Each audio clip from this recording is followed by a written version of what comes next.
Give me a son and I will forget your debt. But in one night the Duke fell hopelessly in love. Prepare your hearts to meet Lady Genevie Fairfax, a young widow who, facing the abyss of ruin, made the boldest decision of her life. In an era where women were mere ornaments in perfumed drawing rooms, she chose to negotiate with the most feared man in England, the Duke of Ice. What began as a desperate agreement transformed into something neither of them could have foreseen. This is a story about two wounded hearts who learned that sometimes salvation comes from the most unlikely places, and that true love isn't born from thunder and poetry, but from courage and shared vulnerability. Before we begin, tell me, where are you watching us from? Leave your city in the comments, and don't forget to subscribe to the channel and leave that precious like so that more people can discover this emotional story. Every gesture from you helps us continue to bring narratives that touch the soul. Year 1867, location, Hertfordshire and Yorkshire, Victorian England. The snow fell upon Fairfax Hall like a silent shroud, covering 7 generations of memory with its implacable mantle. Lady Genevie Fairfax stood motionless before the library window, her fingers pressed against the icy glass, watching the ancestral gardens disappear beneath the uniform white. January 1867 had brought the great snow, and with it, an ultimatum that would turn dust to ashes. The letter from Harrow and Sons lay on the mahogany desk like a death sentence.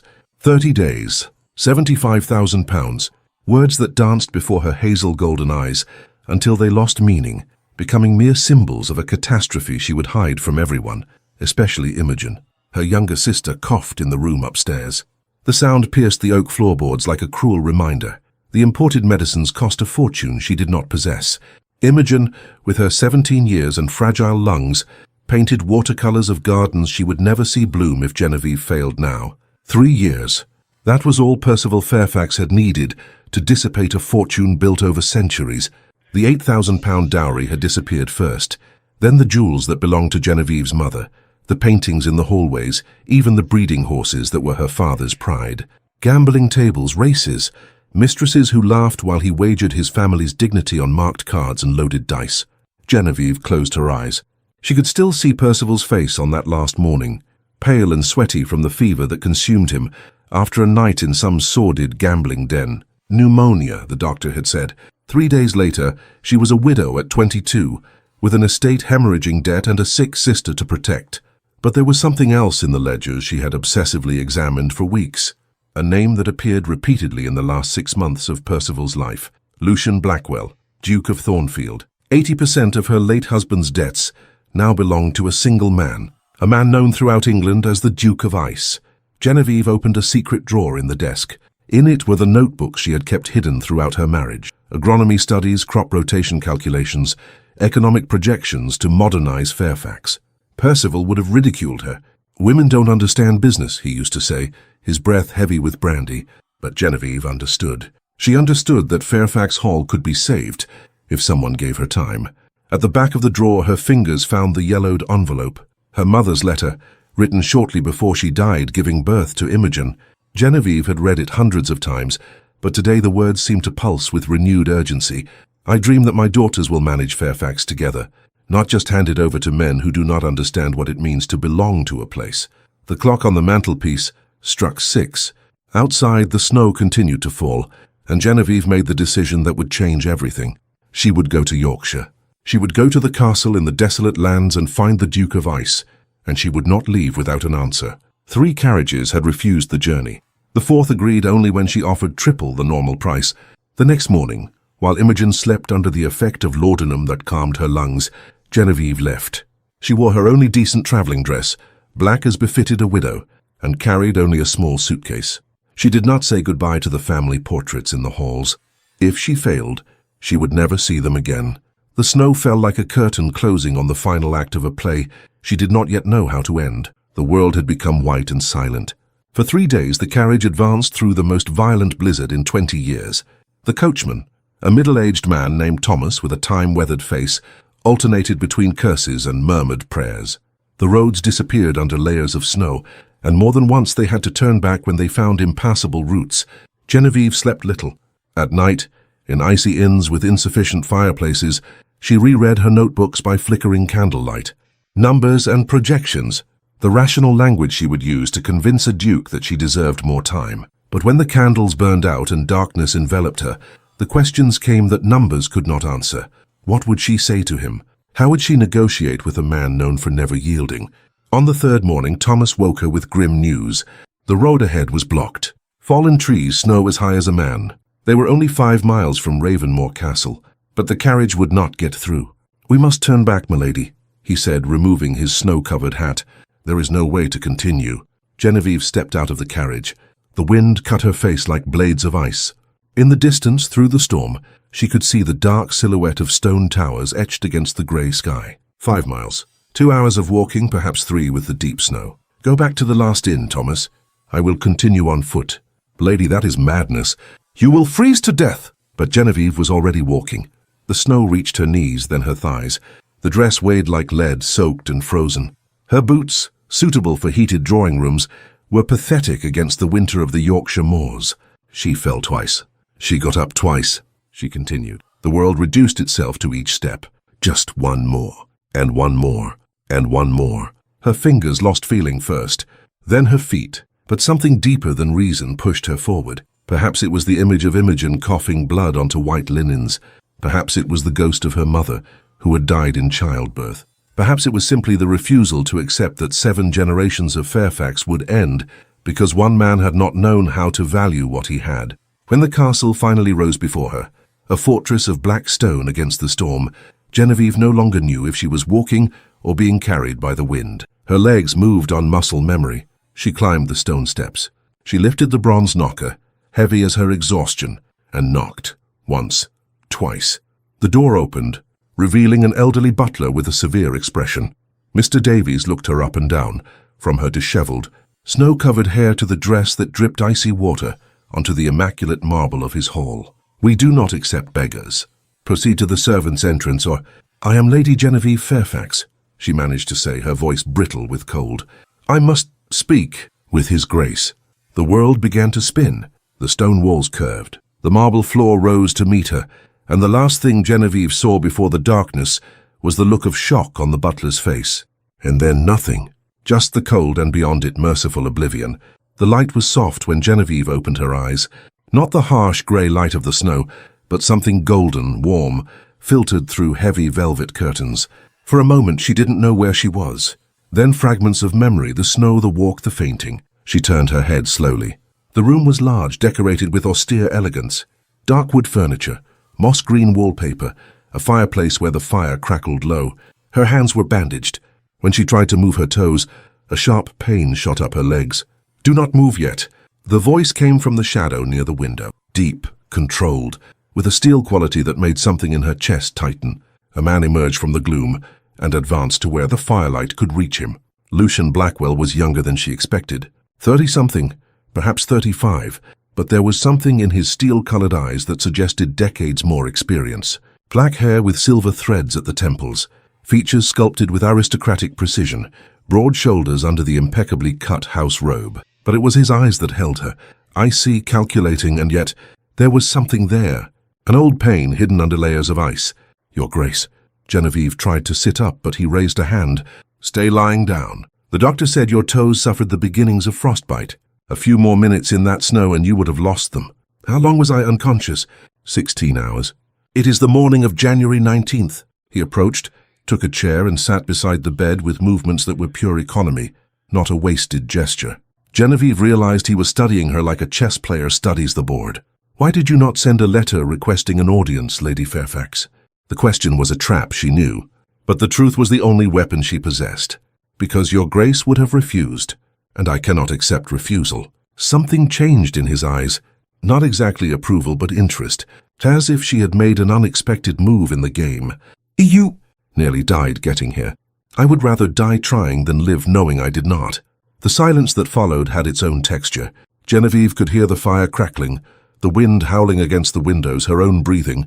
Lucian watched her with an intensity that should have made her look away, but she refused. She had read about him, the whispers in drawing rooms about the Duke who never smiled, who had turned his heart into a fortress after a devastating betrayal. "Rest today, Lady Fairfax," he said finally, standing up. "Tomorrow, when you have recovered, we will talk. But know that I came here personally to carry you to this room. I called the doctor. I gave orders for you to be treated as an honored guest. This does not mean I will accept your proposal." whatever it may be. It only means I do not let women freeze to death in my entrance hall. He turned to leave, but Genevieve couldn't let him go without knowing. Why, Your Grace? Why did you buy my husband's debts? Lucian paused at the door, his back to her. When he spoke, his voice was so low she almost didn't hear it. Because men like Percival Fairfax waste everything they touch, and because I wanted to see who would save Fairfax Hall when he inevitably failed.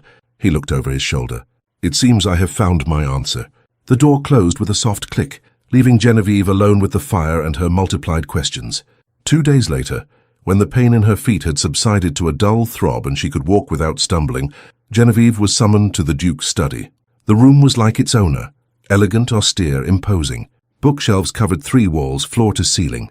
The 4th was dominated by a window overlooking the snow-covered moors, a landscape so desolate and beautiful it hurt to look. Lucian stood behind an ebony desk, his hands resting on scattered papers. "Sit down, Lady Fairfax," she obeyed, keeping her back straight despite the exhaustion that still inhabited her. Between them on the desk, he placed the Fairfax ledgers. Genevieve recognized her own handwriting in the margins, notes, calculations, projections. "I admire your work," Lucian said without preamble. "You studied agronomy, economics. You planned modernizations that could, theoretically, increase Fairfax's productivity by 200% in 3 years. All this while married to a man who treated you like decorative furniture." Genevieve felt the heat rise to her face, but kept her voice steady. "I came to propose a 2-year extension on the debt. During that time, I will implement the modernizations. With proper crop rotation and new irrigation techniques, insufficient." The word fell like a guillotine. Lucian moved around the desk, approaching with the lethal grace of a predator. He stopped a few feet from her, and Genevieve had to lift her chin to meet his eyes. "Your projections assume perfect weather and stable prices. Reality is crueler, Lady Fairfax. One bad winter, a plague, a shift in the markets, and your plan collapses.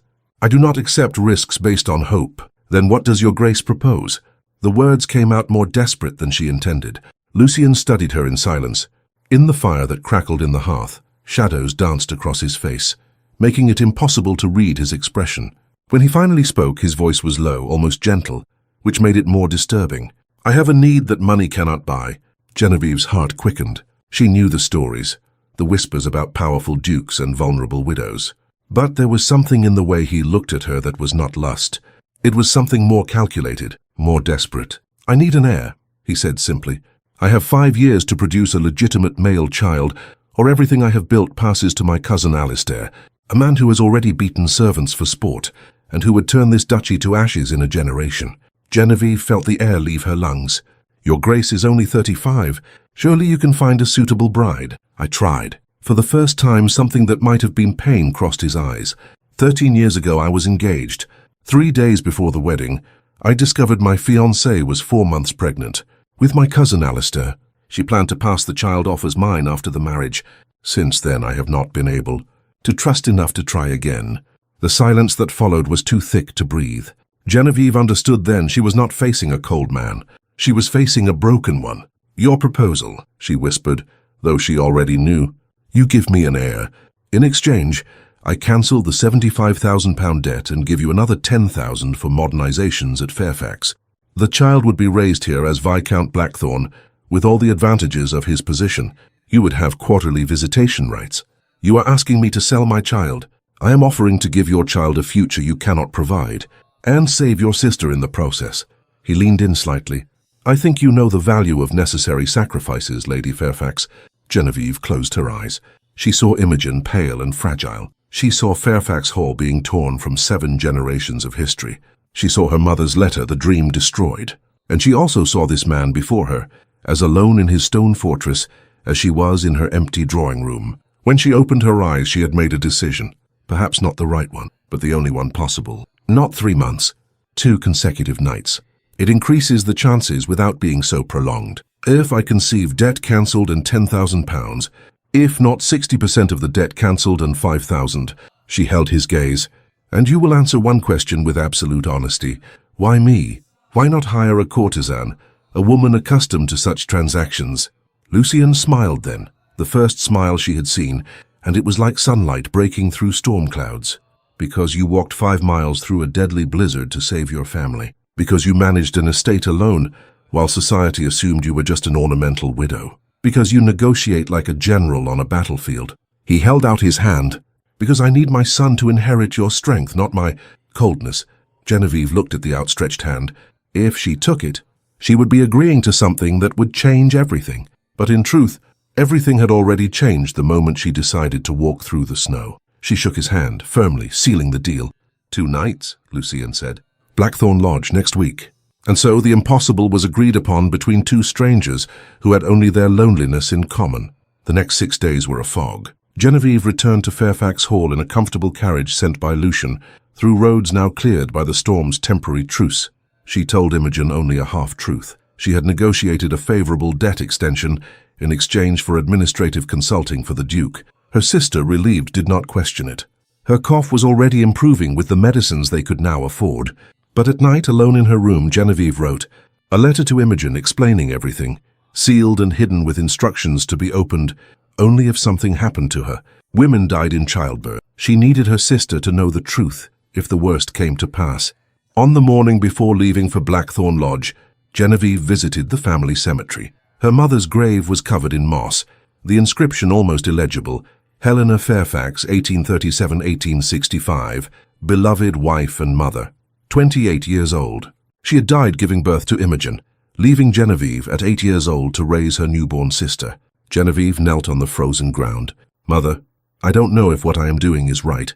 You always said dignity was our only true wealth. But what dignity is there in letting Fairfax be taken? In watching Imogen waste away without care? Her hands trembled. Perhaps there are no right choices, only less wrong ones. The wind whispered through the bare branches of the trees, and Genevieve imagined it was her mother answering. Continue.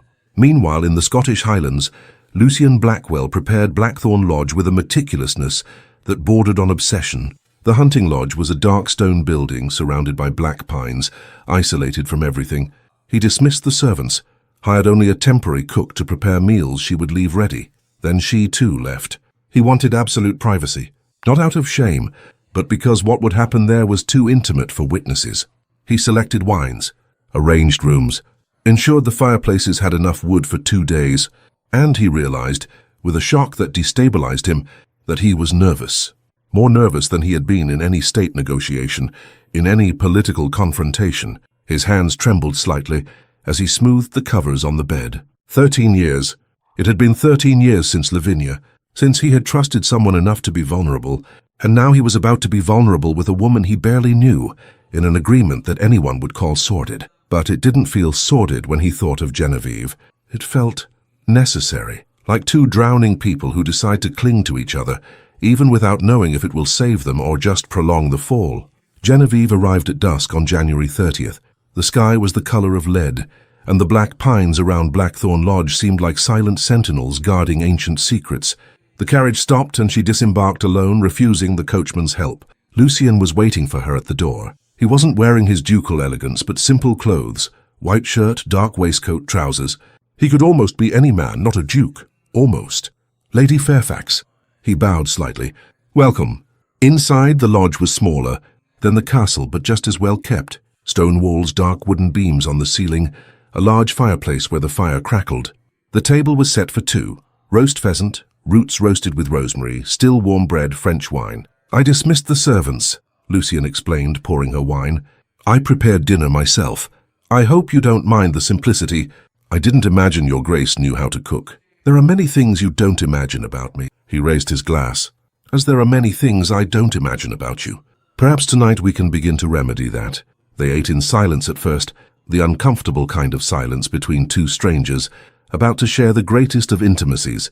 But then Lucian began to speak. He told her about growing up on those moors, hunting with his father before the man died when Lucian was only 12, about taking over the duchy too young, learning to be hard because kindness was seen as weakness. Genevieve found herself responding.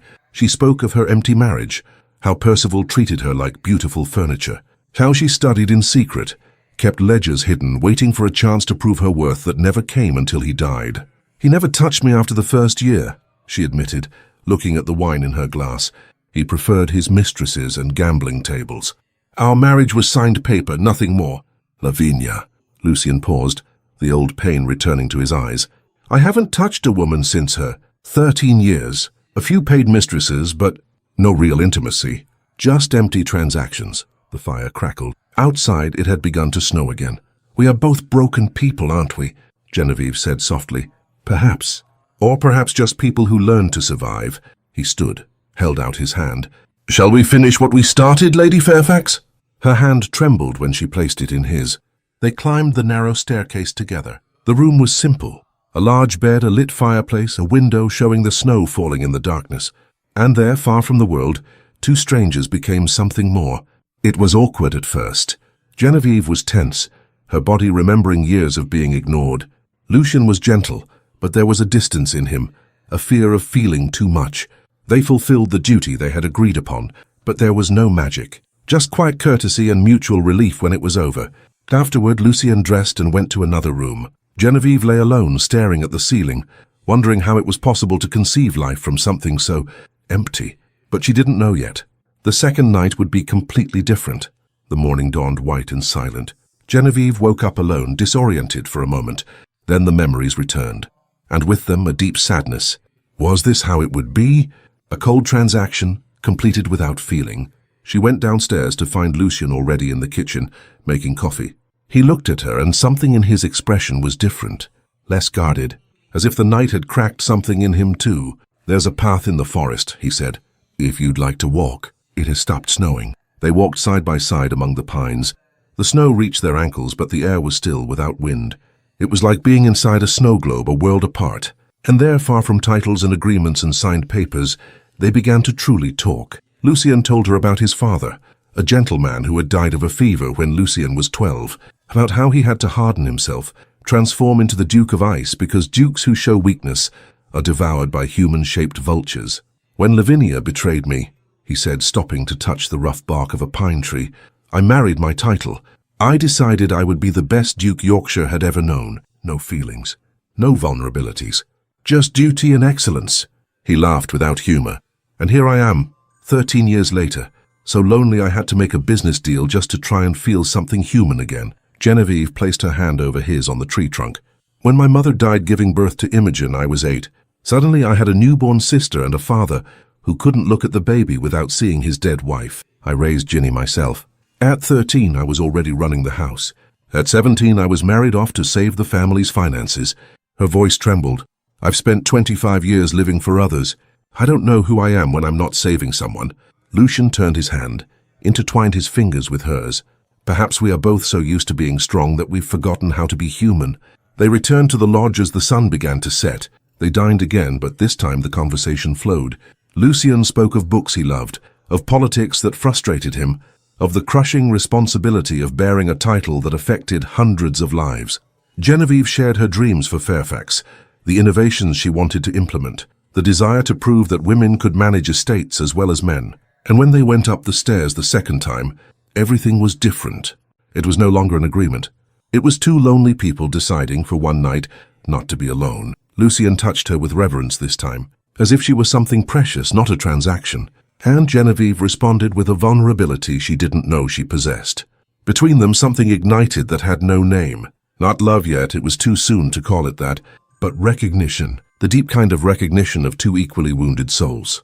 Afterward, they did not separate. They lay entangled under wool blankets, the fireplace casting dancing shadows on their skin. Genevieve felt dampness on her shoulder and realized Lucian was crying, silently, just tears streaming. The first time in 23 years he had allowed it. She held him tighter, said nothing. Words would spoil the moment. They slept like that, two castaways clinging to each other in the darkness. Morning dawned on February 1st. The carriage was waiting. The agreement was fulfilled. Genevieve dressed in silence, Lucian watching from the window. When she was ready to leave, he finally turned. "If there is a child, I will notify you," she said quickly, before her voice could betray how much it hurt to leave. He took her hand, held it longer than necessary. Their fingers intertwined, then released. Genevieve descended the stairs, got into the carriage, did not look back. If she looked back, she might not have the strength to leave. And the agreement was fulfilled. Now it was just a matter of waiting to see what price she would truly pay for saving everything she loved. The letter arrived on February 8th. Genevieve recognized it by the seal, the Blackwell crest in red wax. Inside, with a formality that hurt more than she expected, she found 3 things: the deeds to Fairfax Hall paid in full, and registered in her name, a banknote for £10,000, and a brief letter signed by Lucian. Lady Fairfax, in fulfillment of our agreement, please find the appropriate documentation enclosed. I wish you success in the modernizations planned for your property. Should there be consequences from our meeting, notify me through the law office of Harrove and Sons. Respectfully, Lucian Blackwell, Duke of Thornfield. Respectfully. As if they were mere business acquaintances. As if 2 nights hadn't happened. As if he hadn't cried in her arms. As if she hadn't seen past the mask of ice to the broken man beneath. Genevieve folded the letter with hands that did not tremble. She put it in a drawer. She would not burn it. Even pain deserved to be remembered. February 15th. Her courses did not come. She waited another week, making sure. Nothing. The nausea began in the morning, subtle at first, then impossible to ignore. March confirmed what she already knew in her soul. She was carrying a child. Lucian's child. She wrote 3 letters. Tore them all up. What words could express the turmoil inside her? Your Grace, I am pregnant with your heir. When should I deliver the merchandise? Impossible. Lucian, there is a child. I don't know what to do. Too weak. I am terrified and in love, and I don't know which feeling scares me more. Too true. So she wrote nothing. She just ran. On April 10th, Genevieve was in Emberley, Cornwall, at the small ivy cottage of her cousin Millicent Hartley. The fishing village was isolated, discreet, perfect for disappearing. Millicent, a 58-year-old widow with sharp eyes that missed nothing, asked no questions when Genevieve appeared on her doorstep, pale and 2 months pregnant. Stay as long as you need, Otin, was all she said, leading her into the stone cottage with its wildflower garden. To Imogen, Genevieve wrote only that she was handling investments in the south and would return in the summer. Her sister replied with cheerful letters about how Fairfax was flourishing, how the new medicines were working wonders, how she was painting again. Every word was a knife of guilt in Genevieve's chest. The weeks passed in a sea spray haze. The pregnancy was difficult from the start. Bleeding in the first weeks made the local doctor order absolute bed rest. Genevieve spent entire days lying down, staring at the ceiling, one hand protectively on her still small belly. Why did you run from him? Millicent asked one night, bringing ginger tea for the nausea. Because the agreement was to give him the baby. Not feelings, not this. And what is this? Genevieve closed her eyes. Tears streamed. Love. Stupid, impossible love. He never asked for it. I shouldn't have allowed it. And now I carry a child I will have to give to a man who sees me as a successful business transaction. Millicent held her hand. Perhaps you don't know how he truly sees you, dear. Perhaps it's worth asking before you decide for him. But Genevieve didn't ask. Because more frightening than never knowing was risking knowing and discovering she was alone in her feelings. At Ravenmore Castle, Lucian Blackwell was coming apart. It started subtly. An extra glass of brandy at night. Neglecting correspondence. But in March, when it became clear Genevieve would not make contact, something in him cracked. He hired investigators. 5 of them, the best in London. Nothing. Lady Genevie Fairfax had vanished like a ghost. He visited Fairfax Hall personally. Found Imogen, a 17-year-old girl with a delicate cough and eyes too worried for her age. She was polite. Offered tea, said only that her sister was on business in the south. Lucian saw in Imogen's eyes that she knew nothing of any pregnancy, which meant Genevieve had chosen to disappear without telling anyone. Not even him. The pain of it was surprising. He had thought the agreement protected them from complicated feelings, but he found himself wandering the gardens of Fairfax, finding a forgotten book of Genevieve's on botany. The margins were filled with her notes, observations on soil types, delicate drawings of flowers with Latin nomenclature jotted down. He took the book, read it obsessively like a man possessed. Your Grace, this is not healthy, said the butler, Davies, finding him in the study at 3 in the morning surrounded by empty glasses. And what is healthy, Davies? Pretending I don't care, maintaining the damned mask of ice while she is God knows where, possibly pregnant with my child, and I have no idea if she is well or needs help or... His voice broke. Davies, who had served the Blackwell family for 40 years, had never seen his Duke cry. Until now. On May 20th, an investigator intercepted a letter from Imogen to Genevieve. Address Mrs. G. Fairfax, Ivy Cottage, Emberley, Cornwall. Lucian was in his carriage before the sun rose. The journey took 5 days. Lucian barely slept, stopping only when the horses demanded rest. Emberley revealed itself to be a small coastal village, 200 inhabitants living off fishing and modest trade. Ivy Cottage was on the edge of the village, a small stone house with a wildflower garden swaying in the sea breeze. Millicent Hartley answered his knock. She recognized him immediately. Hard not to recognize a duke even in rumpled travel clothes and an unshaven face. "Your Grace," her voice was as cold as English ice, "you are not welcome here. I need to see her." "She does not want to see you. It's my child."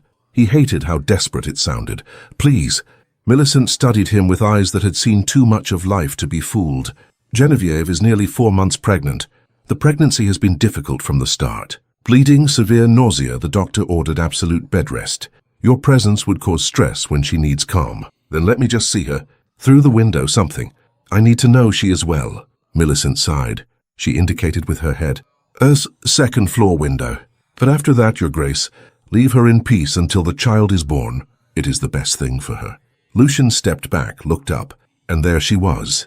Genevieve at the windowsill watching the sea, hazel golden hair loose in the wind, one hand resting protectively on her now gently rounded belly. The afternoon sun illuminated her like a painting, and Lucian felt something in his chest tighten until it hurt. She turned her head. Their eyes met. For a moment that could have been an eternity. They just looked at each other. Lucian saw surprise, then something softer. Hope? Fear? Then Genevieve drew back, closed the curtains. Lucian stood on the dirt road, staring at the empty window. Millicent appeared beside him. "Come back when the child is born, Your Grace. It is the kindest thing you can do now." "No." His voice was firm. "I will stay in Emberley. I will rent a house. I will keep my distance. But I will not leave her again. Even if she doesn't want to see me, I will know she is close. That if something happens, I can—" His voice failed. Millicent looked at him with something that might have been pity or respect. "Thornbury House has been abandoned since the old lord died. The family is looking for a tenant. It's on the other side of the village." Lucian rented Thornbury House that afternoon, and so began the strangest vigil of his life. Late May bled into June. Lucian woke every morning at 6, walked the coastal path at 7. He discovered in the second week that Genevieve did the same. For 3 weeks they meticulously avoided each other, she changing routes when she saw him in the distance, he respecting her space. But in the 4th week, inevitably they crossed paths on the narrow trail between the rocks.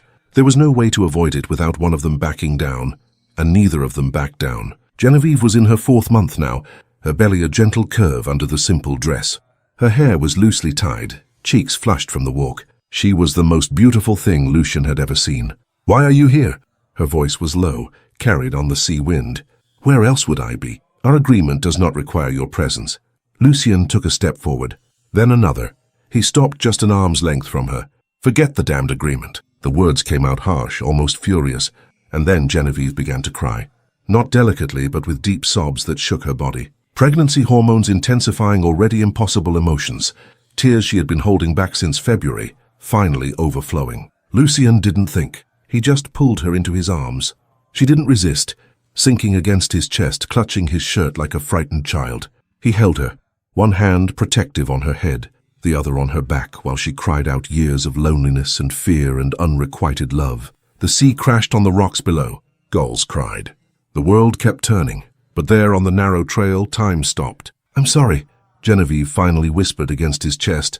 "I shouldn't have run, but I couldn't see you and pretend it was just business when it meant everything to me." Lucian gently pushed her back just enough to see her face. "What?" "I spent 13 years feeling nothing," she said, tears still streaming. "Percival taught me that marriage was a gilded cage.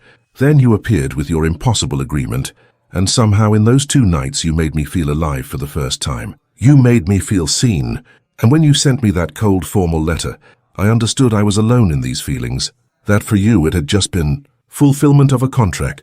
"Genevieve." "No." She stepped back, wiping her face with trembling hands. "You don't need to lie kindly. I knew the terms. I was foolish to—" "I spent 13 years feeling nothing," Lucian interrupted her, echoing her words.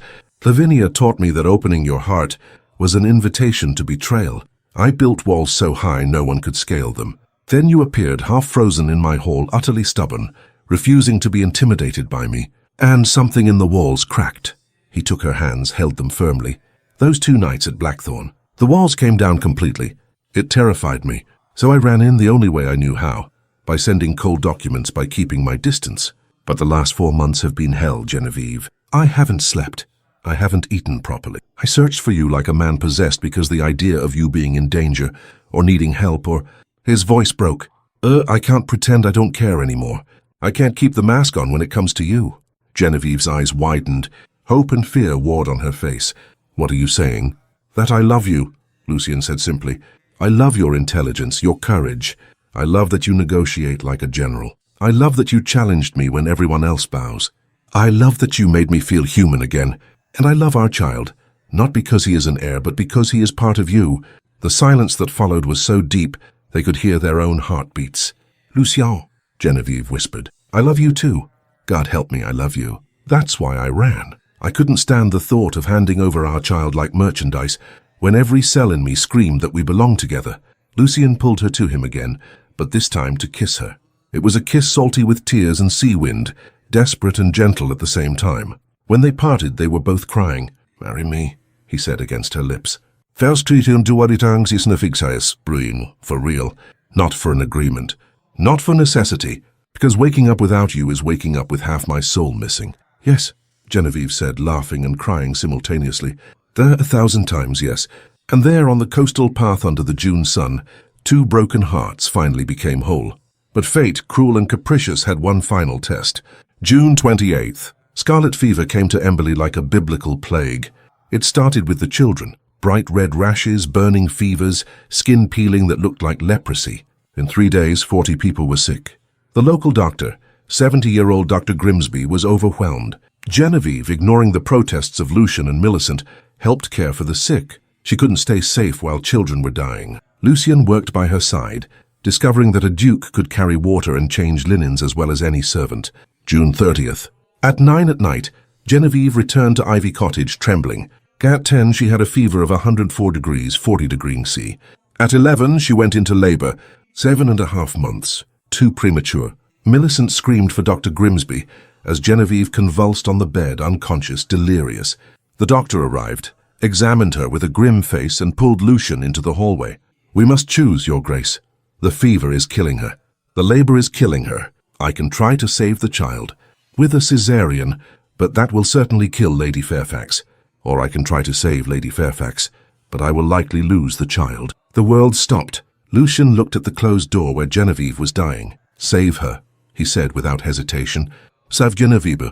Let the child go if necessary. But she lives. That is the command. But the heir—" "Damn the heir!" Lucien roared, grabbing the old doctor by the shoulders. "Damn the title, the duchy, everything. Genevieve lives, or there will be no meaning in anything." Dr. Grimsby worked. Millicent assisted. Lucien was banished from the room, so he stayed outside the door on his knees on the wooden floor, hands clasped, praying for the first time since his father's death. "God, if you exist, take me instead. Take the title, the castle, the damned entire world. Just let her live, please, please, please." At 2 in the morning on July 1st, a weak cry echoed through the door. A baby, the baby was alive. But Genevieve. Lucien nearly broke down the door. Millicent held him back. "She's critical. A fever of 106.40 miles, hemorrhaging. Dr. Grimsby says he doesn't know if she'll survive the night." Lucien pushed past her. Genevieve lay on the bed, pale as death, soaked in sweat. Shallow breathing, weak pulse. He sat beside her, took her hand. "Don't leave me," he whispered. "Not after finally finding you. Not like this. Genevieve, please." She didn't respond. The baby cried somewhere, but Lucien couldn't look. He could only look at her, memorizing her face in case it was the last time. But Lucien did not accept loss. Not when there was a possible solution. At first light, he was on his horse, galloping 20 miles to Thornport in the pouring rain. Every minute counted. Every second Genevieve fought alone was a century of agony. He found Dr. Tobias Winters, an expert in complicated births and puerperal fevers, in his clinic. He offered £500, an absurd fortune for the man to come immediately. Winters, seeing the genuine desperation in the Duke's eyes, agreed. They arrived in Emberley at 3 in the afternoon. The baby was alive, 5 pounds, breathing weakly in a local midwife's arms. But Genevieve, Dr. Winters worked for 18 straight hours. He applied ice packs. He administered quinine. He stanched the hemorrhaging with modern surgical techniques. He used leeches to reduce the fever. Lucien stayed by the bed the entire time, holding Genevieve's hand, refusing to leave even when Dr. Winters suggested it. July 2nd, 7 in the morning. Imogen arrived, alarmed by Millicent's urgent telegram. She found Lucien collapsed in a chair, holding Genevieve's hand with both of his, looking destroyed. Awake for 50 hours, eyes red, face unshaven, clothes stained, Imogen saw the baby for the first time, her tiny nephew fighting to live. Then she looked at her sister, pale and motionless, and understood everything. The whole agreement, all the love, all the sacrifice. And she witnessed Lucien praying in a low voice, the broken words of a man who never attended church. God, I already said you could take my place. I still offer it. Title, lands, life, everything. Just let her live, and I will serve you every day that remains. I promise, please. July 3rd, 6:30 in the morning. The fever broke. Genevieve opened her eyes slowly. The first thing she saw was Lucien's face. So close to hers she could count every silver thread at his temples. Her first word was a hoarse whisper. Baby. The expression on his face transformed from agony to relief so intense that Imogen, watching from the corner, began to cry. Alive, Lucien said, his voice broken. A boy, small but strong, like his mother. Imogen brought the baby, 3 days old, wrapped in a blue wool shawl. Dark hair, eyes that would one day be steel-colored like his father's. Genevieve took him with weak hands, tears streaming. You came, she said to Lucien. I will always come, he replied, kissing her forehead. Forever. In any storm, any danger, any place. You will never be alone again, Genevieve. I promise on my life. And there, with the baby between them and the morning sun streaming through the window, 2 hearts that had been broken began their true healing. 3 weeks later, on August 20th, 1867, Genevieve and Lucien were married in the chapel at Fairfax Hall. It was not a grand social ceremony. Just 30 people who truly mattered. Imogen as maid of honor, radiant and healthy. Millicent giving Genevieve away. Little Julian in a governess's arms. Dr. Winters and his wife, the loyal servants from both estates, who had witnessed their master's unlikely journey. Genevieve wore a simple ivory-colored silk dress. Not white, widows did not wear white. But Lucien didn't care about conventions, as he watched her walk toward him down the chapel aisle. To him, she shone brighter than any 17-year-old debutante in satin. When the priest asked if he took Genevieve, Lucien did not use the traditional words.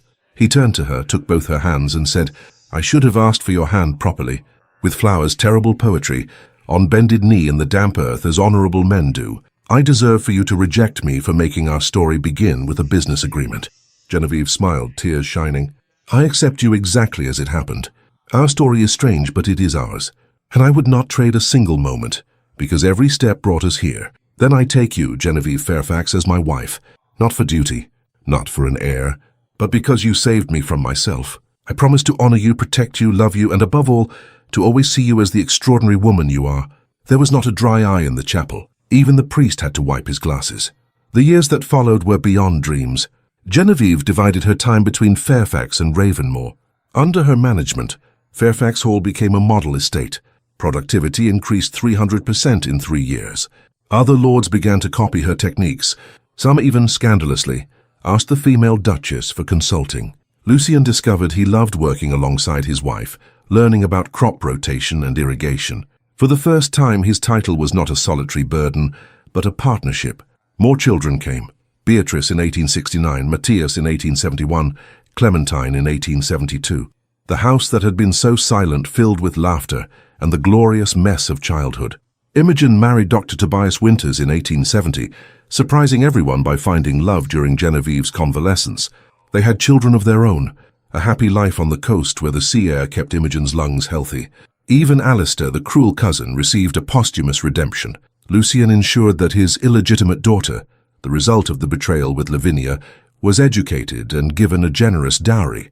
The girl never knew how close she had come to having Lucien as a stepfather, but she lived a dignified life, thanks to his compassion. And through it all, Lucien lobbied in Parliament for legislation allowing women to own property independently. The Married Women's Property Act passed in 1872, and he brought the news to Genevieve personally. Epilogue, summer 1872. The gardens of Fairfax Hall bloomed under the July sun. Genevieve, 30 years old now, supervised the lavender harvest, while Julian, 5, helped by randomly picking flowers. Lucien arrived from London in the afternoon, finding his wife and son among the fragrant purple rose.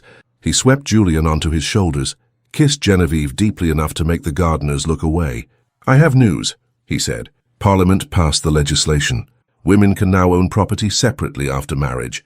Genevieve hugged him, tears of joy wetting his shirt. Your mother would be proud, Lucien whispered. Fairfax belongs to her daughters now, legally, irrevocably. In the distance, they saw Imogen playing with Beatrice, Matthias, and little Clementine near the lake. Millicent watched from a wicker chair, smiling contentedly. Julian, perched on his father's shoulders, asked, Papa, how did you and Mama meet? Genevieve and Lucian exchanged a knowing look. Years of shared history in that one moment. Your mother saved me from a snowstorm, Lucian said. And your father saved me from a worse storm, Genevieve added. What kind of storm? Genevieve touched Lucian's face gently. The worst of all, loneliness. Lucian kissed her forehead. The sun was beginning to set over Fairfax, golden and eternal. 7 generations of history, and now a new lineage, not of inherited titles but of hard-won love. Some loves are born from thunder and poetry.